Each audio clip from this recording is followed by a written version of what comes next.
Hello Gemini, welcome to your reading for January and Happy New Year. This is for Gemini, Sun, Moon, Rising and Venus. Please make sure you check all your placements to get a clear picture of what's going on for you at this time. As always, this is a general reading. It may or may not resonate for all of you. Please take the bits that do resonate and leave the rest behind for somebody else. Impossible deck, absolutely impossible. Alright, starting off with some oracle cards. Towards the end of the reading, I will be rolling some dice to get some initials and sun signs and angel numbers for you. So make sure you stick around for that. Now, I am primarily a love reader and that's what I'm going to primarily focus on. But if anything else pops up, I will address it. Now, I woke up really early because I wanted to get all the readings kick-started. And I kept waiting for my room to get lighter, for the sun to rise. And it just wasn't getting lighter. And then I opened the curtains and there's this massive thick blanket of fog. So there's no sun, and if the video is darker than usual, I apologize. All right, let's see. The Peacock's Tail. This is still a new deck for me, so I will have to refer to the book. Oh, I just read the Latin meaning. It's Cauda Pavonis. My name is Pavani. That's pretty similar. All right, let's see. We have sulfurous or sulfur. Never gotten these cards before, so let's crack open the book and see what they mean. All right, pretty interesting combo. When it comes to the Peacock's Tail, it talks about color, right? It talks about moving away from typical black and white thinking and trying to encompass a larger prism of possibilities. There are creative solutions right now at play that you need to tap into, Gemini. You may have been looking at your love life, let's say, a certain way, right? There's a yes or a no, there's a duality. There's always a true or a false. There is you love me, you don't love me, right? But sometimes we forget to acknowledge that there's a lot of gray within those answers. And once we start living in that gray, once we step into that gray or the color, right, a lot of answers open up for us. The rigidity of thinking softens a little bit, and that can make us much happier than we originally were when we were thinking in a binary fashion. Sulfur talks about, as we know, sulfur stinks, right? If you ever smell sulfur in those medicinal baths, it's pretty gross. But sulfur is known to stink as well as soothe, right? So there is something here. If you think of a geyser, it pushes up and out, pushes water up and out, right? It helps the sulfur evaporate into the air. There's something here that is being almost compressed in your life, in your love life. It could be your career life, something that needs to be released, regardless of how stinky it may be. I feel like some of you may be brushing certain things under the rug, and now is not the time to do so, regardless of how you feel about that situation or that truth, right, of that gray, of that color. Regardless of how you feel about it, it needs to be released so it can escape. And you never know. Once you start embracing that non-binary thinking, the answers and the solutions, the creative solutions that come about may be more healing than you realize, right? Interesting. I love these cards. They're so, they open up a lot of topics of conversation. But we're using two decks today. We're using the Tarot of the Light and the Shadow. I'm going to start off with the Shadow deck to see what it is that we want to leave behind in 2023 concerning our love lives. And then I'll use the Light to see what we can embrace. Very colorful start, and I like it. Some of you may also want to work on your chakras. I'm seeing the rainbow here, starting off with your root, because the red right here is talking about your root chakra. And contrary to popular belief, your root chakra is your first chakra, right? It starts from the bottom up. That's the geyser, right? So if you don't open your root, you can't progress forward and open up eventually your crown. So something from the bottom up needs to be released. Some of you may be worried about your stability. You may be worried about commitment. we have the Knight of Pentacles. Something has been moving incredibly slow for you here, Gemini. And the Knight of Pentacles in shadow does not carry the diligence and the discipline as the Knight of Pentacles in light. So it's slowness for nothing. And then we have the Fool. The Fool in shadow is someone who takes leaps of faith without thinking about the consequences and calculating the risks. This is not taking a leap of faith because of the experience that you have, but taking a leap of faith because of lack thereof. So I feel that some of you could be experiencing a lot of carelessness in your relationships. Then we have the Three of Pentacles. I'm getting someone was friend-zoned, plain and simple. The Three of Pentacles, when it's in the light, talks about a beautiful collaboration of working together. But when it's in the shadow, you see the serpents are not of the same size. They're all different. So it's almost like one energy is bigger than the others, right? So it's almost like you or the person you're dealing with, one of your feelings didn't match the others. Interesting. I feel like whoever you were dealing with was incredibly immature, slow and immature. The Eight of Swords, and that put you and maybe both of you in your heads.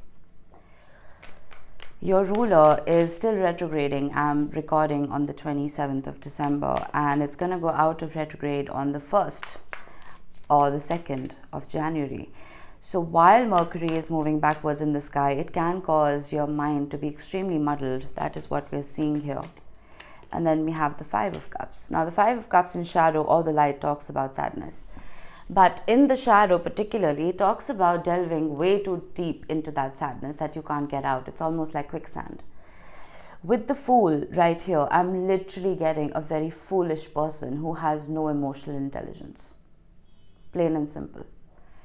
It is somebody who cannot read the room. It's someone who cannot read your feelings, who can't express themselves the way they should be able to at their age, right? The slowness of something has really put a wrench in the works. And the Knight of Cups in shadow, unfortunately. The Knight of Cups in the light can be beautiful. It can be an expression, a very healthy expression of love. In the shadow, it's in and out energy. You see how he's tossing that cup behind him in the air, as if there's no importance that's being placed on love. This could also, to a small extent, talk about addictions, if that ever played a role in your relationship. But whoever this person is may also not have the best company, right? Their friend groups, their social groups may not be the best influences for them. Why am I shuffling? I need to see the bottom of the deck. Oh, the Ace of Pentacles with the Ten of Pentacles. Would you look at that? And the Eight of Wands. Look, the intention for this to manifest itself correctly is there, but it's buried very deep within this person's psyche. The Ace of Pentacles is a proposal, right? The Ten of Pentacles is a happily ever after. So the bookends for this is there. But the way this person is expressing themselves and moving in this relationship is that of a 5-year-old. A 5-year-old cannot possibly reach the Ten of Pentacles. Their emotional maturity isn't high enough. There could be a significant age gap between the two of you. That's possible as well. It doesn't have to be. Even if it's not your physical ages, your mental ages don't match.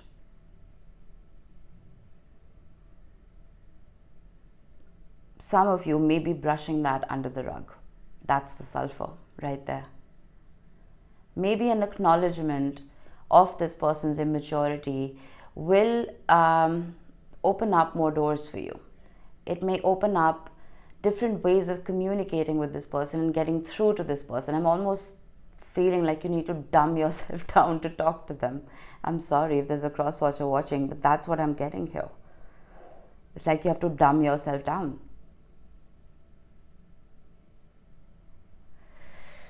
Okay, let's see the light, and we'll elaborate on that a little more than we did here. All right, the Knight of Wands in the light. Now, when we're using the original tarot, the regular tarot, right, I don't read reversals, so I have to look at the light and the shadow meaning of a card. Now that we're using two separate decks, I can only see the light. Okay, that's just the rule. The Knight of Wands here is not in and out energy. It is not an immature person. It is somebody who's very passionate. It is someone who's very inspired. It is someone who has a sense of direction when it comes to you. I don't know if it's the same Fool that we were talking about earlier or it's someone else, but we will see. It is someone who has a laser focus on a happily ever after with you, the Ten of Cups. This is a legacy of love. This is pure joy and fulfillment.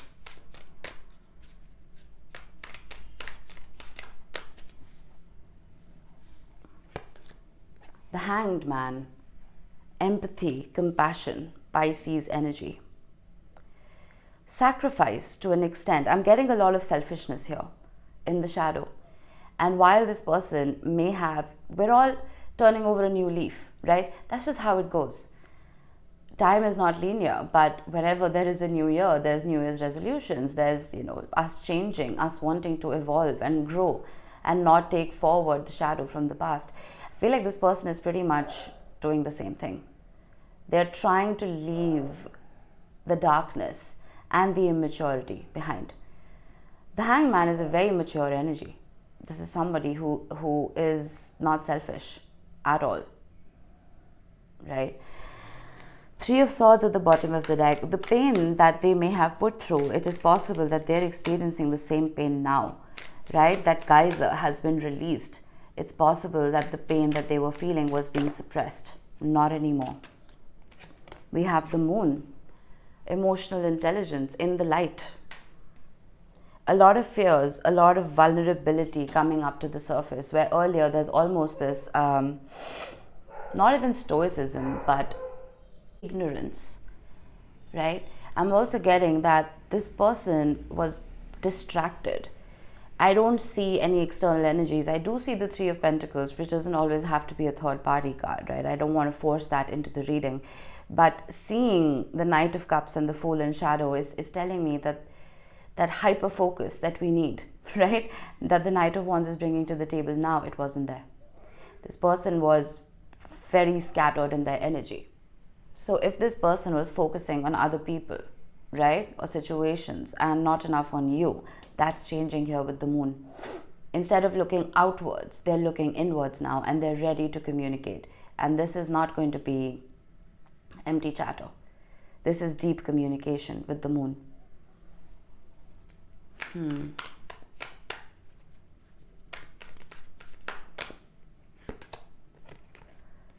The Nine of Pentacles. And you know why this is happening? I feel like a lot of you have become very independent. And that can happen with the North Node of the Moon in Aries and the South Node in Libra. That independence has been a focus for a lot of us. Whether we realize it or we don't, right? Enjoying one's own company has become of paramount importance. And I think we've learned that from lockdown period, right? It's almost like that lockdown was preparing us for this nodal shift. That are we happy alone? Because only once we're happy alone can we be happy in another's company, right? That is where codependency takes a backseat. So I feel like you've been looking good, feeling good, right? Doing well for yourself financially.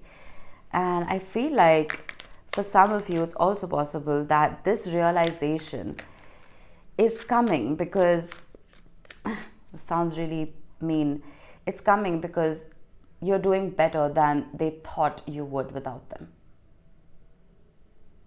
That's just how it is. The Six of Wands, wanting to be seen, wanting to be heard. But I'm also getting, with the Hanged Man and the Six of Wands, it's like their view of you has changed, right?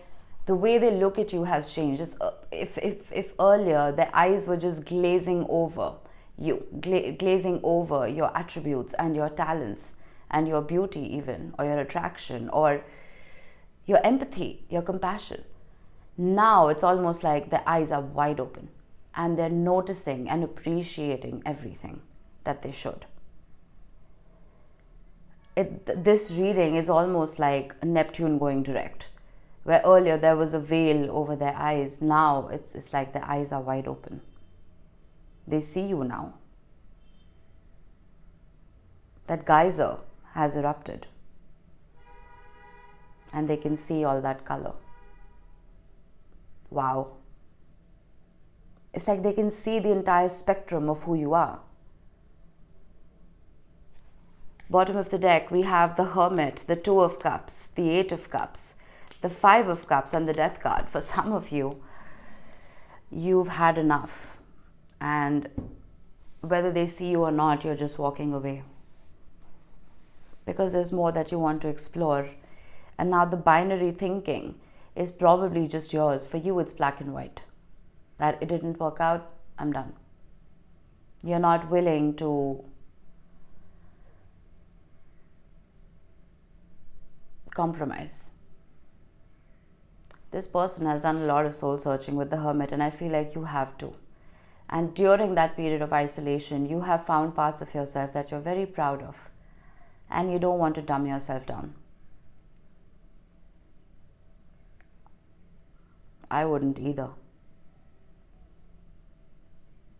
But with Sulfur, I feel like through all of those trials within this separation, or even within a union with this person, all of those trials may have weighed you down. But like Sulfur, whatever that pain was, you've turned it into wisdom. Wisdom to not repeat the same mistakes again. I do see a maturity here, but it's not as stark as I would like. Right? The Knight of Wands is not really the Emperor or the Empress or the Hierophant or the High Priestess. You know what I mean? It's still a knight carrying a wand. So within the month of January, I'm not certain if this person is going to magically grow up and match your frequency. But I feel like it's a step in the right direction. I do have the Hermit. I have to acknowledge that. I feel like they're looking now for creative solutions. The Knight of Wands can also be very creative. They're looking for creative solutions to come towards you. And if you don't want to hear from this person, I'd put your foot down. All right, let's get you some dice. We have the number 6. If you've been seeing 666 a lot, this talks about reflection, of waking up to your higher spiritual truth, right? Not dumbing yourself down for people. And if this represents the 6th house, which is ruled by Virgo, it could talk about your health. It could talk about your routine, your day-to-day, getting back to it. Then we have Jupiter. And coincidentally, Jupiter is going direct on the 31st of December or the 1st of January in Taurus. And wherever you've been feeling stuck, wherever you've been feeling unlucky, whether it's love or money or whatever, Jupiter is going to start shining again, right? It's been moving backwards for a bit and it's been taking away blessings, but those blessings are coming back. And then, I always mess this up, we have Capricorn. You could be dealing with a Capricorn, you could have Capricorn heavily in your chart, doesn't have to be, but we are in Capricorn season. We have Mars moving into Capricorn on the 4th. We have a new moon in Capricorn on the 11th. And we have Venus moving into Capricorn on the 23rd. So these dates could be important. And love can get mature. Capricorn is Saturn, right? It's a very mature energy. There's no foolishness when it comes to Capricorn energy at all. It's down to business. So all of this wishy-washiness that may have carried forward from Sagittarius season is growing up just a little bit. All right, let's get you some initials to close this off. My dogs, I've just woken up, they're all over the place. Alright, we have the letters Y, S, K, N, O, J, and B. These could be your initials, they could be the initials of the person you're dealing with, doesn't have to be. Just a special mention for those of you who've seen your initials here today. Alright Gemini, that was it. I hope this helped. I will see you in the next one. Bye-bye.